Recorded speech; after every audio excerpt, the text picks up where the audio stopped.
हाँ जी गाइस, एक और संडे एंड संडे के साथ आता है सर कैश टेक संडे। बहुत सारी इंटरेस्टिंग अपडेट्स आपके लिए फिर से लेके आ गया हूँ टेल्को एंड टेक की। अगर टेक के लिए आए हो तो टाइम स्टैम्प ये रहा, अगर टेल्को के लिए आए हो तो पहली अपडेट आती है ट्राई की तरफ से। लेकिन उससे पहले सबसे पहले आप सभी को a very very happy Diwali. I hope आपकी दिवाली बहुत अच्छी गई हो, बढ़िया पटाखे वटाखे जलाए या नहीं, नीचे कमेंट करके जरूर बताना। सो पहली अपडेट पे चलते हैं तो वो आती है ट्राई की तरफ से। एंड ट्राई यहाँ पे एक नया रेटिंग रिव्यू सिस्टम लेके आ रहा है फॉर प्रॉपर्टीज। सो बेसिकली अभी तक क्या होता है, जैसे गूगल पे हम जाते हैं, वहां पे प्रॉपर्टीज के रिव्यूज वगैरह करते हैं, 1 स्टार 2 स्टार 3 स्टार, भाई कैसा लगा कैसा नहीं है, सर्विसेज किसी जगह की कैसी हैं। लेकिन अब ट्राई कह रहा है कि सेम सिस्टम पे हम यहाँ पे एक नेटवर्क के लिए रेटिंग सिस्टम लेके आएंगे, जिससे आप किसी भी प्रॉपर्टी पे जाओ, किसी भी लोकेशन पे जाओ, वहां पे आप उसको रेटिंग दे पाओगे कि यहाँ पे जो कनेक्टिविटी है वो कैसी है। सो इससे बेसिकली होगा क्या कि जो जो प्रॉपर्टी ओनर्स होंगे, फॉर एग्जाम्पल मॉल है, कोई मूवी थिएटर है, कोई स्पोर्ट्स क्लब है, या कुछ भी इस तरीके का कोई भी प्राइवेट प्रॉपर्टी है, इवन गवर्नमेंट बॉडीज भी वहां पे अपने नेटवर्क को सुधारने के लिए, बेटर रेटिंग्स लेने के लिए आपको एक अच्छा नेटवर्क प्रोवाइड करने की कोशिश करेंगे। बहुत सही है, मुझे लगा है कि यार ये ना कंज्यूमर के लिए एक और बेटर चीज है जो गवर्नमेंट इसमें अच्छा ध्यान लगा रही है। प्रॉपर्टीज की जो रेटिंग्स है वो 1 से 5 स्टार तक वेरी करेंगी। एंड यहाँ पे अपने प्लेटफॉर्म को लिस्ट करने के लिए यहाँ पे जो फीस वगैरह होगी एंड जो टर्म्स वगैरह है वो गवर्नमेंट की एक अथॉरिटी है वो यहाँ पे डिक्लेयर करेगी। अगली अपडेट पे चलते हैं तो वो आती है इंपोर्ट एक्सपोर्ट को लेके। सो बेसिकली चाइना से ना जो इंपोर्ट्स हैं वो कम होने की जगह बढ़ते ही जा रहे हैं। अगर अप्रैल से अगस्त तक का क्वार्टर को देखा जाए तो $46.6 बिलियन के इंपोर्ट्स किए गए, जो कि पहले से इंक्रीज्ड हैं। On the other hand exports भी बढ़ने की जगह पे कम और हो गए। उल्टा जो इंपोर्ट्स हैं ना वो 11% तक बढ़ गए एंड जो एक्सपोर्ट्स हैं वो 8% गिर गया। बहुत मेजर डिफरेंस। प्लस यहाँ पे बताया जा रहा है कि जो टेलीकॉम इक्विपमेंट वगैरह इंपोर्ट होता है ना, वो जितना एक्सपोर्ट होता है उससे 7x ज्यादा, यानी 7 गुना ज्यादा तो इंपोर्ट किया जाता है। इस बार बताया जा रहा है जो ज्यादा इंपोर्ट का रीजन बना वो बना यही मेन टेलीकॉम सेक्टर। एंड जो भी इक्विपमेंट्स में छोटे मोटे पार्ट्स चाइना से इंपोर्ट करने पड़ते हैं सारे वेंडर्स को, मैन्युफैक्चरर्स को, वो एक मेजर रीजन बन के आया। अगली अपडेट महाराष्ट्र से आ रही है। वहां पे एक कस्टमर को, बेसिकली वी के कस्टमर को 28.8 लाख का चूना लग गया because of a cyber digital fraud. And reason ये निकल के आया कि वी ने उसकी सिम, डुप्लीकेट सिम इशू कर दी बिना आईडी प्रॉपर लिए हुए। अब कस्टमर कह रहा है कि वी की गलती है, वी ने भाई मेरी आईडी किसी को भी दे दी, लेकिन वी मानने को तैयार नहीं है। हालांकि जो गवर्नमेंट अथॉरिटीज हैं उन्होंने वी को डायरेक्ट किया है कि इस कस्टमर को 30 लाख रुपीस पे करेगा, लेकिन वी अपनी गलती मानने को राजी नहीं है। वो कह रहा है कि अगर मैंने सिम डुप्लीकेट इशू कर भी दी तो फाइनेंशियल लॉस तो तभी हो सकता है जब कस्टमर की बैंकिंग डिटेल्स ऑलरेडी लीक्ड हो, एंड वो सिर्फ कस्टमर की अपनी गलती से ही हो सकती है।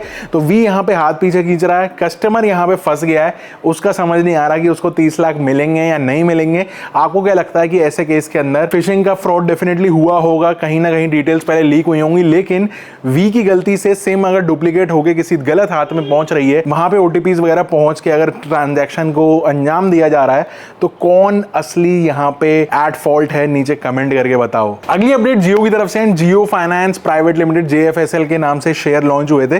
सो बेसिकली उनकी एक ना सब्सिडरी कंपनी है जियो पेमेंट सॉल्यूशंस, उसको RBI ने अप्रूवल दे दिया है कि भाई हाँ भाई अब आप UPI वगैरह बिजनेस के अंदर बढ़िया तरीके से कूद सकते हो। सो अब पेटीएम, फोन पे, जीपे, इसकी तरह जियो का अपना प्लेटफॉर्म आ चुका है मार्केट में, जो UPI ट्रांजैक्शन, सारे बिल पेमेंट्स, ये सब कुछ कर पाएगा। हालांकि अभी भी हो ही पा रहा था, लेकिन अब इन्होंने उसको थोड़ा सा और मेन स्ट्रीम कर दिया अलग से नाम देके। सो ऑल्सो यहाँ पे पेमेंट एग्रीगेटर की बात होती है तो कैश फ्री पेमेंट्स एक एग्रीगेटर है, आपको पता होगा, पेमेंट लेने देने के काम में आता है। उसको भी अप्रूवल मिल गया है कि अब वो प्रीपेड वॉलेट या कार्ड्स के लिए अप्रूवल मिल गया है। अब वो बेच पाएंगे प्रीपेड कार्ड्स, या फिर अपना जैसे पेटीएम का वॉलेट होता है वैसे कैश फ्री का अपना वॉलेट आ जाएगा, मे बी किसी भी नाम से, जैसे मोबीक्विक का एक वॉलेट चलता है, इस तरीके से अब एक कैश फ्री को भी गवर्नमेंट की तरफ से अप्रूवल आ गया है। किस तरीके से वो काम करते हैं, किस कंपनी के साथ मिलजुल के, ये देखने में काफी मजा आएगा। अगली अपडेट BSNL की तरफ से। एंड BSNL को 700 मेगाहर्ट्ज का जो स्पेक्ट्रम है वो मिल चुका है। ये जो 700 मेगाहर्ट्ज का स्पेक्ट्रम है ना, ये काफी कॉस्टली होता है, इसलिए जो प्राइवेट वाले टेलीकॉम ऑपरेटर्स हैं वो बहुत ज्यादा इसके अंदर हाथ नहीं डालते, थोड़ा अवॉइड करते हैं। ऑल्सो ये जो मेगाहर्ट्ज है, पर्टिकुलरली 700, ये मैक्सिमाइज रीच करने के लिए होता है, ना कि स्पीड के लिए। तो BSNL का शायद यहाँ पे ये थॉट है कि भाई पहले कवरेज फैला लूं, स्पीड बाद में देखूंगा। On the other hand private players में सिर्फ एक अकेला जियो है जिसके पास थोड़ा बहुत ये 700 स्पेक्ट्रम का यूसेज राइट्स है, बाकी दूसरा प्लेयर बन गया BSNL इस वाले स्पेक्ट्रम के अंदर घुसने के लिए। अब टेक को स्टार्ट करते हैं तो सबसे पहली अपडेट आती है चैट जीपीटी की तरफ से। एंड चैट जीपीटी ने अपना एक नया वेब फीचर यहाँ पे शोकेस किया है जिसमें दिखाया गया है कि कैसे आप गूगल पे बिना जाए सारा का सारा जो अपना ब्राउजिंग है, सारा काम है, वो चैट जीपीटी के ऊपर ही कर सकते हो। ओपनएआई ने वेबसाइट पर गूगल और चैट जीपीटी के सर्च रिजल्ट्स को दिखाया कि कैसे सारा कुछ सेम है एंड आपको गूगल पे जाने की जरूरत ही नहीं है। गूगल भी लाइक मेरा धंधा क्यों बंद करवाने पे तुले हो भाई। यूजर्स को ये जो आंसर्स है ना वो डिफॉल्ट मिल जाएंगे, नहीं तो वो मैनुअली भी जाके वेब आइकन पे क्लिक करके वहां पे सब कुछ ले सकते। लेकिन अभी के लिए जो आंसर्स हैं वो अप टू डेट नहीं है। ये अभी के लिए वीकनेस हो सकती है, लेकिन जिस स्पीड से हम देख रहे हैं कि हर 2-3 हफ्ते के अंदर एआई एक नई हाइट को छू रहा है, ये वीकनेस जो है वो बहुत जल्दी एक पास्ट की बात हो जाएगी, ऐसा मुझे लगता है। अगली अपडेट टेलीग्राम की तरफ से है। टेलीग्राम ने कुछ नए अपडेट्स कर दिए हैं। यूजर्स जो है ना वो वीडियो की स्पीड को फास्ट करके देख सकते हैं। एंड्रॉइड पे वीडियो को 10 सेकंड फॉरवर्ड या फिर रिवाइंड भी कर सकते हो। इवन जब आप ऐप पे होते हो तो टेक्स्ट को एडिट तो पहले से ही कर सकते थे, लेकिन अब एडिट के साथ साथ मीडिया भी अटैच कर सकते हो, वो पहले नहीं हो पाता था। मतलब अगर कोई आपने टेक्स्ट भेजा है उसको एडिट करके इमेज भी साथ में लगानी है तो वो भी अब आप लगा पाओगे। किसी पर्टिकुलर चैनल या फिर ग्रुप में कोई स्पेसिफिक काइंड ऑफ मैसेजेस ढूंढने हो तो वो भी अब आप ढूंढ सकते हो। चैट स्पेसिफिक हैशटैग्स का फीचर जो है वो काम में आएगा। बेसिकली हैशटैग बनाओ, उसके बाद वर्ड लिखो हैशटैग @ यूजर नेम, अगर आप लिख दोगे तो आपको उससे रिलेटेड सारे के सारी चीजें वहां पे फिल्टर आउट होके मिल जाएंगी। ऑल्सो सबसे इंपॉर्टेंट बात, टेलीग्राम पे जो बॉट्स हैं वो एक बहुत इंपॉर्टेंट रोल प्ले कर रहे थे अभी तक। वो जो बॉट्स की कैपेसिटी थी ना वो अभी तक 30 मैसेजेस पर सेकंड की थी, लेकिन अब उस कैपेसिटी को इंक्रीज करके 1000 मैसेजेस पर सेकंड पे ले जा रहे हैं। अगली अपडेट पे चलते हैं तो वो इंडोनेशिया से है। इंडोनेशिया में गूगल पिक्सल फोन को बैन कर दिया गया है एंड उनकी कंट्री के रूल्स ऐसे हैं कि 30-40% जो मटेरियल है किसी भी डिवाइस का वो लोकली मैन्युफैक्चर होना चाहिए। जस्ट लाइक इंडिया के कुछ अपने रूल्स हैं, लेकिन वहां पे 30-40% का एक रूल है जो गूगल ने फॉलो नहीं किया एंड अब वहां पे पिक्सल 8 को बैन कर दिया गया है।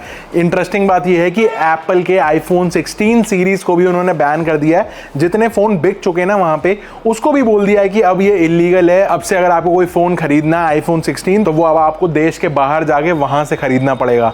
सोचो अगर इंडिया में ऐसा होता तो क्या हाल होता एप्पल का। एप्पल ऐसा करता? मुझे नहीं लगता। अगली अपडेट लिंक्डइन की तरफ से आ रही है एंड लिंक्डइन यहाँ पे एक अपना एआई हायरिंग असिस्टेंट टूल को ट्राई आउट कर रहा है, बहुत जल्दी लॉन्च करने वाला है, जो बेसिकली रिक्रूटमेंट प्रोसेस को बिल्कुल सिंप्लीफाई कर देगा। जितना भी मैनुअल वर्क, रिपीटेटिव टास्क होते थे ना उन सब को एआई ऑटोमेटेड कर देगा एंड रिक्रूटर को थोड़ा सा और टाइम मिल जाएगा बाकी कामों के लिए। अब सपोज मुझे यहाँ पे एक वैकेंसी पोस्ट करनी है जो कि एक्चुअली पोस्ट करनी है, इससे अच्छा याद आया तो यहाँ पे हम ढूंढ रहे हैं कंटेंट रिसर्चर एंड राइटर। अगर आप टीम सरकास्टिक हिंदी जुड़ना चाहते हो, नोएडा में वर्क फ्रॉम ऑफिस करना चाहते हो तो डिटेल्स नीचे दे दी हैं, या फिर आपका कोई फ्रेंड वगैरह हो जो इस काम में इंटरेस्टेड हो। टेक के लिए सुपर पैशनेट बंदा चाहिए जो हमको long form and short form content के लिए हेल्प आउट करे इन वेरियस अदर टॉपिक्स। हम क्योंकि अलग अलग रीजन्स के अंदर ग्रो करना चाह रहे हैं तो नीचे डिटेल्स दे दी हैं डिस्क्रिप्शन में, फॉर्म वगैरह फिलअप कर देना and I will reach out to you personally very soon. तो बेसिकली लिंक्डइन का जो एआई है वो क्या करेगा, वो रिक्रूटर की डिमांड के अकॉर्डिंग एक लिस्ट बना देगा, शॉर्ट लिस्ट कर देगा ऑटोमेटिकली सारे कैंडिडेट्स जो मुझे समझ में आएंगे, जो मेरी प्रेफरेंस के हिसाब से होंगे। इवन उसके बाद जो आउटरीच मैसेज मुझे लिखना होगा वो भी ऑटोमेटिकली ड्राफ्ट होकर मिल जाएगा। इसके अलावा और काफी सारे टूल्स प्रोवाइड कर देगा जैसे कि मीटिंग्स को शेड्यूल करना, कैंडिडेट के साथ फॉलोअप करना, मीटिंग का ट्रैक रिकॉर्ड रखना, ऐसा बहुत सारे टूल्स बना दिए गए हैं। तो लिंक्डइन ने एक बहुत सही डायरेक्शन में एआई को काम में ले रहा है अपने प्लेटफॉर्म को देखते हुए, और जो इस तरीके की अपडेट्स को एआई से भी फास्ट ढूंढ पाए वो मेरे नीचे वाले लिंक पे अप्लाई करके साथ में काम करे। एंड आज की जो फाइनल अपडेट है वो आती है इंस्टा की तरफ से। एंड इंस्टा पे जो कंटेंट क्रिएटर्स बहुत ज्यादा व्यूज नहीं ला पा रहे हैं, इंस्टा ऐसा बोल रहा है कि जिनके कंटेंट पे ज्यादा व्यूज नहीं आ रहे हैं, रीच ज्यादा नहीं आ रही है, उनकी क्वालिटी को डिग्रेड कर दिया जाएगा। इंस्टा के एल्गोरिथम में इस तरीके के चेंजेस किए जा रहे हैं एंड ये कहीं अलग से अप्लाई नहीं होगा, ये ऑटोमेटिकली बाय डिफॉल्ट लगा दिया गया है, विच मीन्स वो बैकग्राउंड में ऑटोमेटिकली चल रहा है एंड ये सब चीज़ के ऊपर एप्लीकेबल होगा, चाहे स्टोरीज, रील्स, व्यूज कम मतलब क्वालिटी लो, जो कंटेंट ज़्यादा चल रहा है, ज़्यादा वायरल हो रहा है, ज़्यादा लोग देख रहे हैं, उसकी quality up to the mark, high quality standards उसको मिलेंगे, बाकी सब थोड़े ठंडे पड़ जाएंगे। तो ये कुछ थे आज के सारे अपडेट्स। आई होप आपको पसंद आए हो। अगर आए हो तो वीडियो लाइक करना, सब्सक्राइब करना चैनल को, and I will see you in the next one. Till then stay safe, stay sarcastic, see ya and good bye.